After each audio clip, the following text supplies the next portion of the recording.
Now, hello, welcome to the May edition of the 2022 Pre-sale Pulse, a channel that is dedicated to helping you understand everything happening in real estate across Metro Vancouver and the Fraser Valley.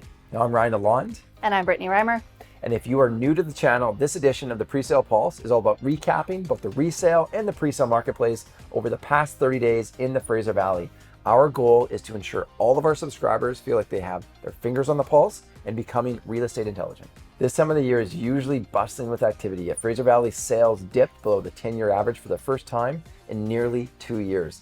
Simmering sales, in tandem with an increase in active listings, is moderating the market in a way that's encouraging for home buyers. Thanks, Ryan. I think many of our viewers this month that are watching this episode are really anxious to understand A, what these stats are going to look like this month, and B, what our perspective is. So we're really excited to jump into that. Let's kick off today with Surrey Wood Frame. Last month, we were closely watching Prosper and Guildford as they had some sharp price points and incredible demand during their suite selection process.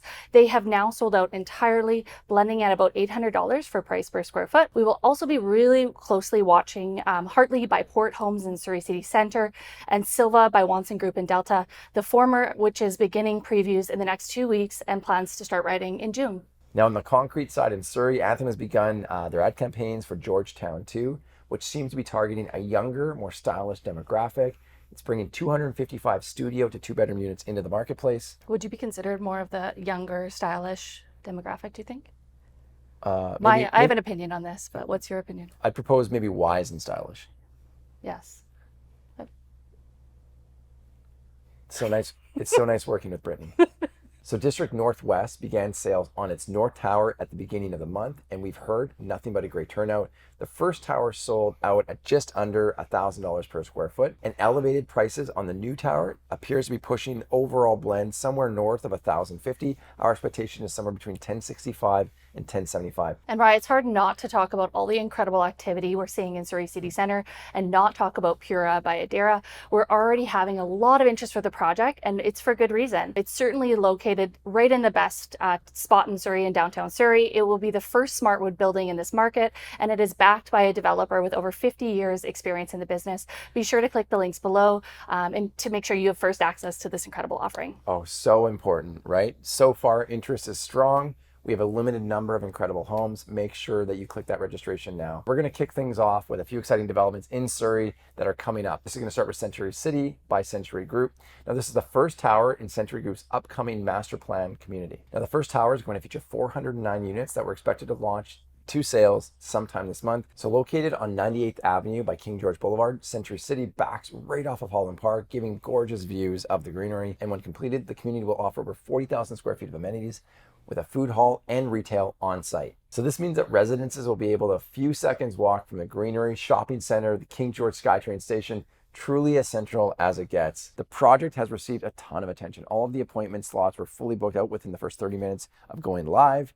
Registration links, ton of activity. We're expecting a blend of $1,050 a square foot. Stay tuned for more details on the projects that's coming up launching next month. So heading over to White Rock now. Now this is an area we hardly have an opportunity to speak about on the show due to the limited programs typically in the region. Foster Martin by Landmark Premier Properties, which will be starting sales on the third tower Landmark this month. The project is located just off of North Bluff Road and Johnson Street, right in the center of the White Rock Town Center. Certainly a great location, close to urban shopping, as well as the water and beautiful White Rock Pier. The first two towers launched sales in 2018 and now in the process of completing, which is really exciting to see. We expect to see sales begin for the Landmark once completions for the first two towers are finalized. So heading a little east to South Surrey, Fox and Aikens by Park Ridge Homes. This is a collection of 42 townhomes. Units will range from size from 2 to 4 beds and about 1,300 to 2,200 square feet, most with side-by-side double car garages. Now Fox and Aikens is located on the quiet 165th Street off 20th Avenue and backs onto the Grandview Ridge Trail. It is expected that they will begin sales within the next 2 months. Which is it's going to be really great to see. Now turning away from Surrey to the Langley now, let's take a really quick look at phase 2 of the Apcon Group's wood frame development, The Hive. This is expected to launch this month. The project is located just off of 208th Street and 80th Avenue, just steps away from Willoughby Town Center. Now the residents have access to an amazing amenity offering in an upcoming neighborhood. right in the heart of Langley, and we need inventory in this neighborhood. The Hive's going to bring 156 units ranging from 1 to 3 bedrooms, as you would expect, and in the traditional sizes that you would expect. The first phase had 84 units sold out in just 3 weeks after launching in May of last year. The first release blended at about $645 per square foot. Suite request forms are being collected as of May 17th, with public sales commencing in June. It's going to be incredibly interesting to watch how the price points will range from the new release. It has been almost a full year since the last release, and we know that market appreciation has been rampant. I mean, just to think of a number with a 6 rye, that was only 12 months ago. That feels like it's 3 years ago, not 12 months ago. Unprecedented times. Yeah. I'm also really excited for the retail component over there because we might have some great new shops and services within walking distance to our Fraser Valley office. And finally, staying in Langley for Park and Maven by Jane Properties. Now, this is a master plan community in Willowbrook that's going to feature 233 condominium units and 55 townhome units. It's located at Fraser Highway by 64th Avenue, and a huge emphasis for this project is all about proximity to the future Surrey Langley SkyTrain station. It also steps away from the Willowbrook Shopping Centre, which is giving residents access to a really broad range of amenity offerings. Incredible for young families. Now, the development will feature the Maven House, a 15,000 square foot amenity building with an on-site daycare, dog wash, and co-working space and more. Now, Ryan, we took a sneak peek into their sales gallery last week. The space was absolutely incredible. The JN team has done a really great job on the design. The sales gallery is something you don't want to miss out seeing when they unveil to the public. So let's dive into the resale stats. Rye, lots of change in a short period of time. We have interest rates and government policy, and many of our viewers have been eagerly waiting to see how the market would react to this. And really, it did seem that the higher interest rates did start to pull back a little on the demand on the resale market.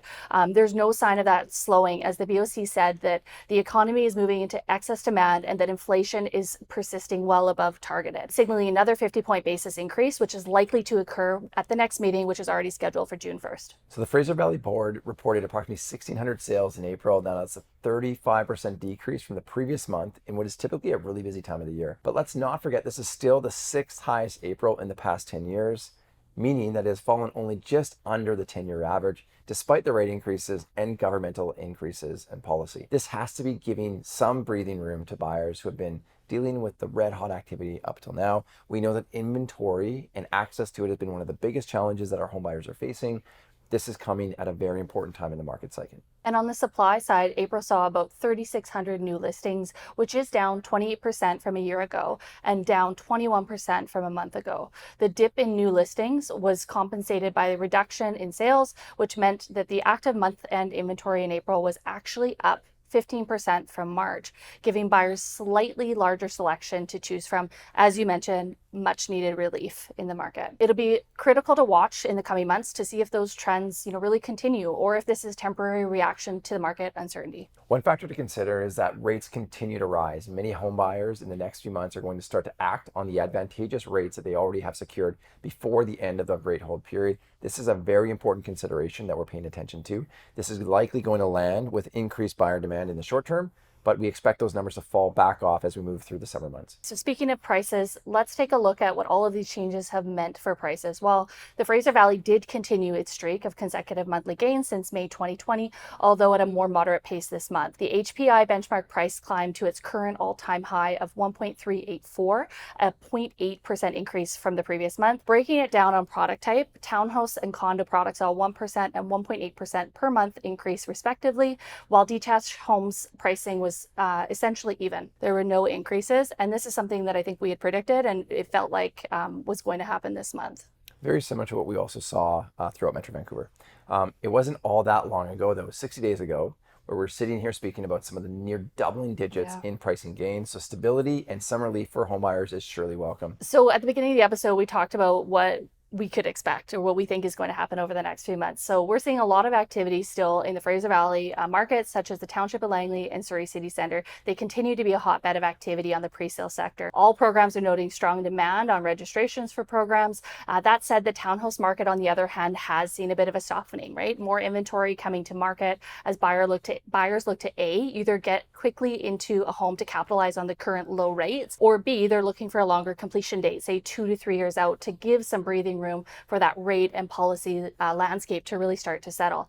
Ryan, what are some of your thoughts? What are you seeing out there in the market? I mean, it's a really fair question. It's one that we're speaking to regularly with our development partners and real estate agent partners alike. I think ultimately it will take significantly more to ultimately do less than sales programs. And I think that that's a powerful moment for the industry. And it's going to be a really powerful moment for any of the home buyers that have sat on the bench over the previous 6 to 18 months waiting for a degree of relief. We have a window now, it's in front of you, and hopefully many home buyers choose to take advantage of it. And finally, let's end with a look at the sales to listing ratios. Now, as we mentioned earlier, a slowdown in sales activity has led to a sales to listing ratio to adjust downward from the historic highs. Now, the ratio for all property types in April is sitting around 30%.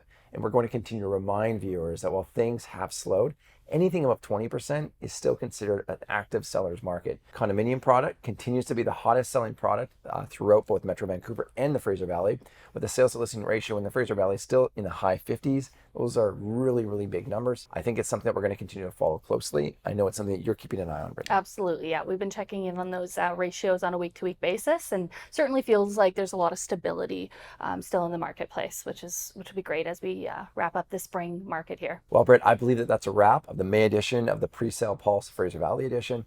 Now, to our viewers, if you found some value in today's episode, hit that like button and subscribe to our channel, The Newswire, our daily email roundup of the latest real estate news. Subscribers get early access to the Pre-sale Pulse, market insights, and the latest projects breaking ground. Now, MLA Advisory is going to continue to play a significant role in every major market across Canada. So if you're in search of market perspective or looking for a second opinion, contact us by visiting any of the links below. And if you haven't checked out our advisory's pre-sale report, follow the links below to get a snapshot of Q1. And lastly, we want to hear from you. Leave a comment if you have any questions or want us to speak about any trends or insights not mentioned in today's episode. We enjoy hearing from our peers and want to ensure that the Pre-sale Pulse is your preeminent source of real estate intelligence. Thank you to all of our viewers for tuning in. Looking forward to seeing you next month.